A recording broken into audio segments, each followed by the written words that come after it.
All right, my apologies. I hope you guys will jump on real quick or get back on, whatever we need to do.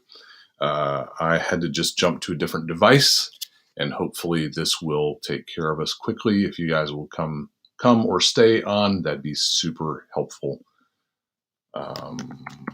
Apologies. I am back on. So, all right, as you guys come on, I'm going to jump over to the chat so you guys can tell me that you're there and that the sound is perfect and everything else. I'm back, and please let me know if you can hear okay. You can hear, you can see.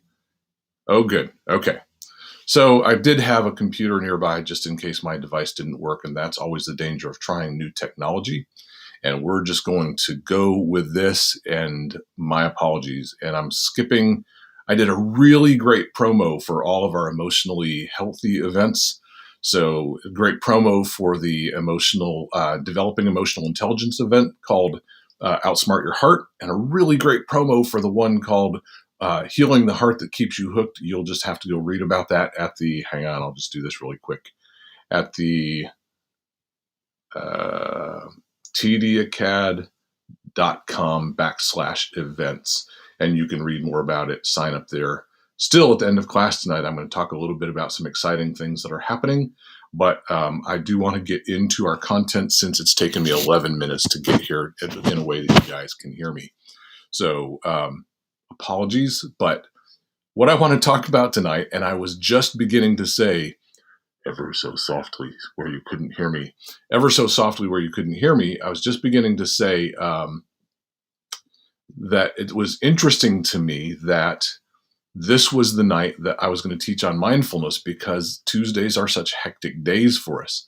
And then it gets even more hectic when the computer doesn't work and the sound isn't working and there's 1,000 things that can go wrong. It's a perfect opportunity and perfect way for us to talk about what mindfulness is and what it is actually that wars against mindfulness. So really, there are several different ways that we could describe mindfulness. If I were to pick a single word to talk about it, it's awareness, but probably even more than awareness would be the word consciousness. And the interesting thing about that is if we were to take either of those words, we would say that what we do every day, we're aware and we're conscious. The question is, are we as aware and are we as conscious as we're capable of being? And if we're not, what are we missing? You know, one of the things we teach in our Learn Differently series is we teach that the human mind is assailed by 9 million bits of data every second. And for the early stages of your life, the early stages of your childhood, your brain works feverishly to come up with a way to sort that 9 million bits of data down to the 126 bits that it can actually process in a given second. It's pretty amazing that the mind can process 126 bits of data. However, it's got so much more than 126 coming at it that it's difficult for us to really to process all that. Notice I'm having a hard time processing. So what happens is the mind goes into a variety of different modes in order to adapt to circumstances, to adapt to stimulus, to adapt to internal states. And what happens is bit by bit, not only do we shut out 8,999,000, I can't do it, whatever 9 million minus 126 is. Someone do the math and that'd be super helpful. What that means is we miss that much data in order for our mind to not be overwhelmed. And so what's really happening is the mind is filtering out input to keep it settled down. Well, what can happen is sometimes we filter out the really key input, like what's going on in my own heart? What's happening in the relationships that matter to me? What's going on in my body? What's happening in and around me that really matters for my well-being? And so what mindfulness refers to, it's not just consciousness and awareness, but it's taking the time, opportunity, and settledness to really make sure that we're paying attention to those measures and those experiences in the moment that matter most to our well-being. Let me say that again. It's taking the time and opportunity to pay attention to and to be sure that we're paying attention to those things that matter the most for our well-being in any given moment. So what can happen is we get this idea that I've got to get a task done. And in the process of getting that task done, the 126 bits that I focus on, all I have to do with the task, my sleep, my getting the work done, getting everything organized, I get all that stuff done, and I finish, and I don't realize I haven't taken a breath in a little while, or I haven't rested my body, or I haven't rested my mind in a while. Mindfulness would say that we always stay in touch, always keep a finger on our pulse, allowing us to know, are we attending to those most important things that allow us to really stay connected? I'll talk about that in just a minute, because really that's probably a better word than consciousness and awareness, is connected. Well, I'll make sense of all this as we go. But when we talk about mindfulness, we're really talking about making sure that we function out of the fullness of our mind, but also stay connected to the things that give us the fullness of life on the outside. So connection on the inside, connection on the outside. Let's talk first of all about the mind, or the brain, and then we'll talk about the things in and around us, and then we'll talk about things that war against that, like sound going out on your brand new iPad. We'll figure it out. We're good. So when we talk about the four levels of the brain, for today's purposes, let's really just divide it into two halves, the bottom half and the top half. You've heard us teach on this numerous times. Well, I just want to kind of magnify one significant piece of that teaching. The bottom half of the brain is about survival, whereas we like to say the bottom half of the brain is about keeping you not dead. The bottom half of the brain wants to make sure you satisfy your appetite so you don't starve to death, and make sure that you are prepared in case of danger, attack, or some kind of difficult emotional circumstance. What the bottom half of the brain does is it keeps you kind of in that state of preparedness to make sure you get the food you need, don't go thirsty, make sure you get sleep, and make sure that you don't die at the hands of a saber-toothed tiger. And the bottom half of your brain is doing its job if you are still alive. The thing is, there's more to being alive than being not dead. And so the concept of mindfulness is moving us from the state of not dead to the state of more fully alive. Because from the midbrain up, from the midbrain where we scratch the itch, where we satisfy the appetites and make sure we eat and sleep and do all the things that keep us alive, from the midbrain up, we find ourselves in a part of the brain called the limbic system, where the most important connections of our life take place. When we teach about that, one of the things we say is that the limbic system is designed to help us stay and live in connection. And connection is, if we want to think physiologically for a moment, connection is that state in which oxytocin flows freely through the system. Oxytocin is both a painkiller and a pleasure producer, but the brilliance of oxytocin is that it doesn't just come and go like dopamine does. Oxytocin is more of kind of a slow build, and we can ride that wave for a pretty long time, and it keeps us in a state that we might refer to as peace. Painkiller, pleasure producer. It feels like peace, and it both comes from connection and it produces connection. So this is the biochemistry of mindfulness, is making sure that we operate more and more out of this thing called the limbic system. We'll talk more also about right and left sides of the brain in just a moment, but I want to say the movement then from the bottom half of the brain to the top half of the brain is probably the first step in this idea of mindfulness. Let's take a minute. To move from the bottom half to the top half, the bottom half has to know that it's not dying. And one of the most important ways you can tell the bottom half of your brain it's not dying is to breathe. And if we're breathing fast and shallow, the bottom half of the brain may still feel kind of fight, flight, freeze, a little bit panicky. And if it feels that way, then what happens is it stays in the place where it's sending chemicals into your body that, rather than allow you to be in a state of peace and comfort, it's sending chemicals into your body that keep you kind of on alert, that fight, flight, freeze thing that you've heard of and that we talk about so often. Those chemicals keep you kind of in a place of stimulus, and it keeps you always kind of vigilant and aware and scanning the horizons and making sure that inside you're prepared for any kind of problem that may come up. And it feels like anxiety.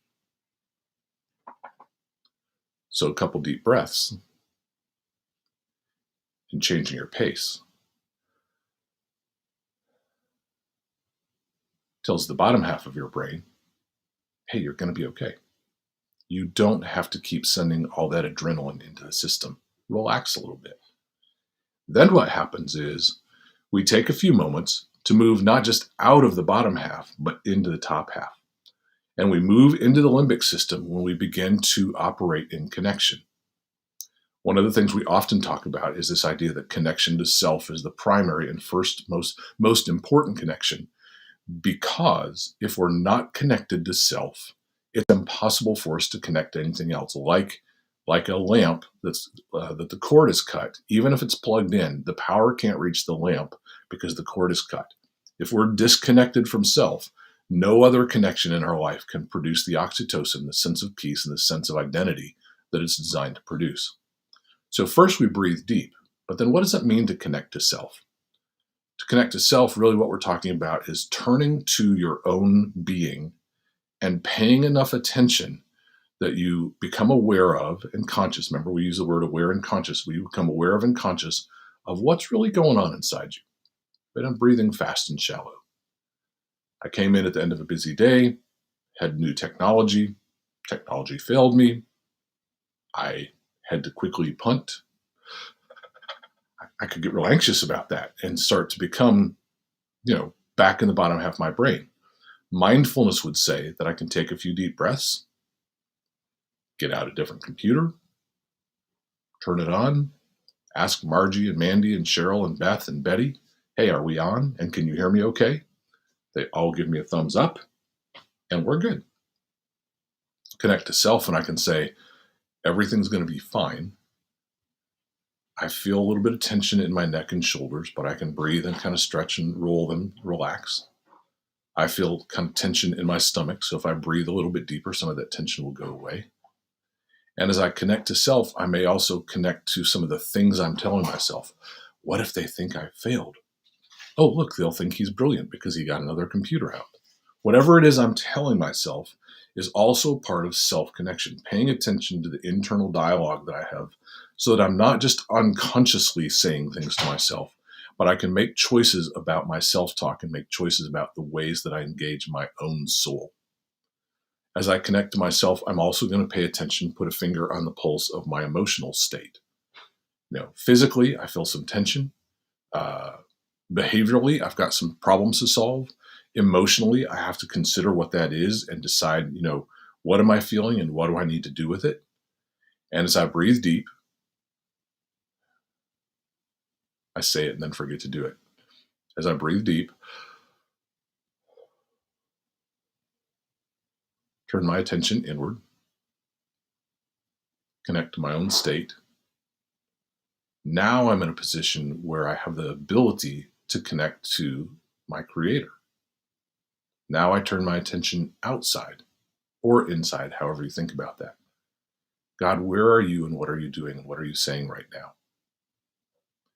And as I connect to myself and turn then my attention to connect to God, and as I connect to him, now I can begin this life that we describe as the receive, contain, broadcast kind of life, where as I connect to him, what he's saying, what he's doing, his breath, his peace, the presence of his spirit comes to me, and I can receive it and hold it in me. Now I shift from what comes out of me being anxiety, frustration, urgency. Then I can shift to where what comes out of me is life and breath and peace, love, joy, patience, kindness, goodness, meekness, mercy, self-control, all the things that come from the Spirit moving to, in, and through us. Now, as I've connected to myself and made it possible for me to connect in any other way and connect to my Creator, I may want to search for meaningful people in my life and make connections to those people. So I might want to connect to a friend. I might want to connect to a coworker. I might want to connect to my wife or another family member. And as I make those connections, listen carefully. It's not just about a conversation. The connection is turn and make some eye contact. Slow down enough to see them and to let yourself be seen. Notice a lot of mindfulness. We use the phrase again and again, slow down. Because one of the great enemies of mindfulness is the pace of life that keeps us moving so fast that we stay in the bottom half of our brain. And then the bottom half of our brain keeps us in that pace, and it becomes a cycle that keeps us in a state of racing. In the same way, the cycle of moving to the upper half of our brain also feeds itself. And the more we connect to self, the more we find peace. The more we find peace, the more we can connect to God. The more we connect to God, the more peace we find, and so on and so forth. So mindfulness, first and foremost, is about moving from the bottom half of your brain into the top half, where genuine connection can happen, and we can unleash this lovely chemical called oxytocin. Then, from that place, I want to talk a little bit about right and left. See, the left side of the brain is about organizing and categorizing data. The right side of the brain is about making connections and attachments. Well, you already hear where this is going. If we're constantly functioning out of the left side of the brain, there's not going to be a lot of oxytocin flowing for that reason either. We may get a lot of things done, but we lose our effectiveness both relationally and creatively the more we slip into the left side of our brain. And so when we stop, breathe, make that connection to self, the next thing I think is important as we connect to God is to really begin to be sure that we don't just think about things, but we connect. Move from the left to the right side of the brain. It's one of the funny things that I do is sometimes with just 10 minutes before class, I'll pick up a musical instrument and just it helps me to get out of the day of thinking with the left side of my brain and moving over to the right side of my brain.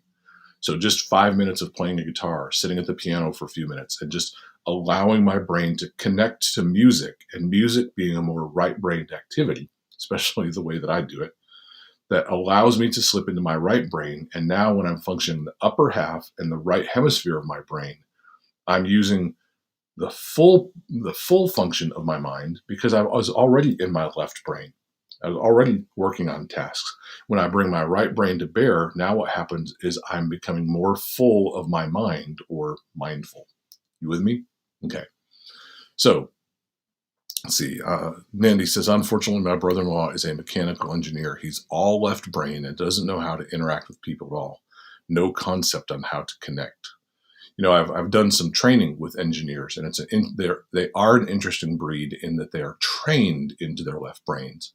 But that all left brain thing is sometimes more of a personality construct that leads to a profession than it is a profession that leads to a personality construct. But definitely engineers function in a highly left-brained way. All of us, to some degree, as a day goes on, tend to slip into that left brain function because it is the place where we organize and analyze data. And our days are full of organizing and analyzing data. Even if it's a grocery list and whether or not the dogs have eaten, it's still about analyzing all the data. So, mindfulness. Mindfulness is about restoring the full function of our mind so that we become aware and conscious both of what's happening inside of us, but also what's happening around us. And I would say even to become more aware of what's happening in the people around us. Because mindfulness is not only a part of emotional health, it's also a part of relational health. Empathy must come out of a state of mindfulness because empathy, as we talked about last week, is a state of being connected to others without being connected to self and taking that opportunity to shift into that mindful state. Empathy really can't happen. And so it's a relational skill as much as it's a personal skill. I've talked already about how busyness wars against mindfulness, but I want to talk a little bit about how some other things. This is what I need as I go into my Bible training. Betty, I'm going to talk about that in just a second. I'm glad you brought that up. But I want to talk about one other thing that gets in the way of mindfulness besides pace. Sometimes that pace, the fast pace that we go through, can really kind of keep us out of our mindful state. But the other thing that can do that is painful or difficult emotional states. And so a lot of times when we're in pain, by biology, it pulls us into the bottom half of our brain, because sometimes what's happening is in the upper part of our brain, that may be sometimes where the pain comes from. When we have pain in our connections or pain in ourself, We want to disconnect because we don't want to feel the pain. And so sometimes emotional or even physical pain can cause us to disconnect from that mindful state.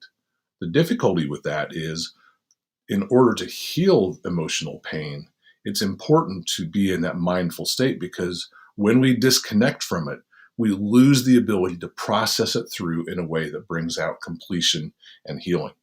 By the way, hi, Connie. I saw you, and I'm glad you're with us. Speaking of difficult times, right? And so I'm glad to see you. I saw that you went to work today for a while. Anyway, I'm glad you're with us tonight. So, but the other thing that can really keep us out of that mindful state is when we're feeling something, whether physically or emotionally, that's uncomfortable or unpleasant. And as I said a minute ago, it's crucial, though, because the resolution of that unpleasant state still depends on us moving into that mindful state. One of the things that is Polly and I sit across from clients and we teach them about the 4 levels of their brain, or about being connected to self, we find that a number of people go through their entire life without ever connecting to self, without ever really being in that place where they're connected. And what that means is they may be not dead, but they never find themselves in a place of being fully alive. That place of being fully alive is really what we're made for, and where you're going to find the opportunity to really find true identity and not just a buzzword about it. So, quick review. Mindfulness is a state that uses your full mind and releases the pleasure-producing, pain-killing chemical called oxytocin.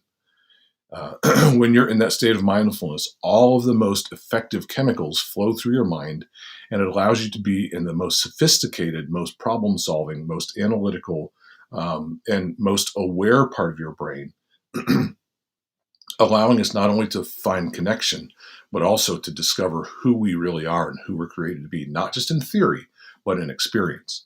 That state of mindfulness is warred against by busyness, the pace of life, where we have so many problems to solve, so many tasks to accomplish, that we're in that state of just constantly thinking from the left side of our brain and from the bottom half of our brain. But it can also be warred against by pain, physical or emotional pain, where we disconnect from self. By the way, one thing about that is, when we disconnect from self because of pain, whenever we reconnect, that's the first thing that gets processed. So whether we reconnect an hour later or 10 years later, a lot of times we fear the reconnection because we're aware at some level the first thing that's going to come up is the very pain that led us to disconnect in the first place. So people need to be, I'm reading Beth's question, people need to be in a mindful state to process emotions fully. Yes. Well asked and exactly accurate. Part of processing emotions is allowing them to have their full expression in and through us, so that even chemically and experientially, they move out of us and don't take up residence and camp inside us full time. So when we disconnect from those emotions, they don't have the opportunity to fully process, and they even chemically stay inside the body. And as the Bible says, sometimes they can even rot your bones. So Abby says, how can you be mindful about pain so you don't disconnect? It's a great question, an important one. It's more important to be mindful while in pain than necessarily being mindful about pain. It does help, as we talk about in our emotional intelligence course coming up, it does help to develop language for our emotions, and in the awareness of it, put language to it. So we move the pain from the inside to the outside through our expression of it, whether verbally or physically. So we're mindful about it simply by staying connected to ourself while we're feeling it, giving us the opportunity to express it and ultimately to get it out of our heart, our mind, our chest, our stomach, wherever it is that you carry that. Just wanted to clarify. Did I miss something? I think I got all that. Okay. So I think I've reviewed. Let me just say this. I think I was just starting to say that we speak to a number of clients who reach full adulthood, of raise their family, and sometimes for the first time ever enter into that state of connection to self. And what that means is it's also the first time they've genuinely connected to their creator, and in many cases also have not connected to their spouse, their children. And so the importance of this is life is passed back and forth through human connection. And it's impossible to enter into connection when we're constantly in the bottom half of our brain. Jen says, this is the area I'm relating to the most, how to access mindfulness when you need it. Most high levels of anxiety, especially during this pandemic. I'm a teacher, and every possible exposure sends me spinning out. I think one of the most important things, Jen, about accessing mindfulness is this thing that we call grounding. So what takes us out of our mind also takes us out of ourself. We're worried about something that hasn't happened yet. We're worried about something that's outside the door. We're worried about something that we've heard about but hasn't yet taken place. We're worried about what's happening in front of us, but only because we tell ourselves a story about it, about what it might mean and what might happen because of that story in front of us. And so mindfulness would have us really stop and be aware, okay, I'm feeling anxious. What is it? Well, I'm anxious because the people around me are anxious, okay? And if I'm anxious because the people around me are anxious, what that means is that they have authority over me, and I've given them that authority in some way. I want to take that authority back by asking myself the question, what stories am I telling myself? Am I disconnected from myself? What am I feeling that I might want to avoid? And if I feel it, how will I need to express it? And so those are some questions you can ask yourself. Real grounding would be literally in this moment, where am I standing and what do I feel? What do I see? What do I hear? We go through our senses and ask ourselves the question, what do I experience with my senses? It pulls me into the present and allows me in the present to then begin to examine, kind of like I said, take that finger on the pulse about what story am I telling myself? What emotions am I avoiding? If I feel those emotions, what will I need to do with them? And I think there's another question that I asked that I've now forgotten, but we tend to make everything that's uncertain something that's certain when we're anxious. Exactly, Mandy. So what happens is because we're uncertain about it, we are certain that it's going to be terrible. I think about the line from Inside Out where where sadness is like, oh, it's going to be terrible. And Joy says, come on, be positive. And she says, I'm positive it's going to be terrible. Yes, Jen, it's exactly like working through a panic attack, except that mindfulness doesn't wait for the panic attack to come. It anchors us in a state of increased peace. So it is very similar to that, but it's something that if we learn to practice it over time, we can stay in that state, and therefore it's much harder for a panic attack to get its first grip on our thoughts, emotions, or physiology. So good catch on that, Jen. That it's very similar to that. So I think I'm going to wrap up right there, just because I went overtime because of our technical difficulties. But let me say this: I told you I wanted to tell you something kind of fun and exciting at the end. We just yesterday did the see if I can find it here. We just yesterday did the webinar for our training and certification for next year. And I know there's a few of you on the comments right now that are finishing. You're 1 week away. Can you believe it? A week and a half away from graduating from the seemingly never-ending training and certification program that we began last June. And we are going to start again in mid-January with a new training class, and then mid-March, I think, for a new certification class. If you want more information about that, all the information you need to know, you can go to the link that I've got up there, the training and certification webinar. And that webinar will answer all of your questions. We have some of our students join us, and they'll tell you kind of their experience and answer a lot of questions that they had on the front end. And we would love to see a bunch of you guys join us for that training and certification. You guys who are part of the training and certification are currently in the chat. Feel free to just come on in and say something to people or say something later. But what we want you to know is that training and certification is about helping other people. But one of the things we believe about helping other people is that we first of all help ourselves and then pass on to others what we've received. Freely we've received, freely we give. And so we receive freedom in that process, and then we teach people how to give that freedom to others. It's a 14-week training and certification program, and we would love to have you guys join us. Check out the webinar, and then we will see you guys. Hopefully, you can contact us with questions if you have them. In the meantime, I am going to let you guys go because in about 40 minutes or so, we've got the small group certification supervision. So a bunch of you guys will see in a few minutes, and the rest of you guys will see you next Tuesday night. Thanks for joining us.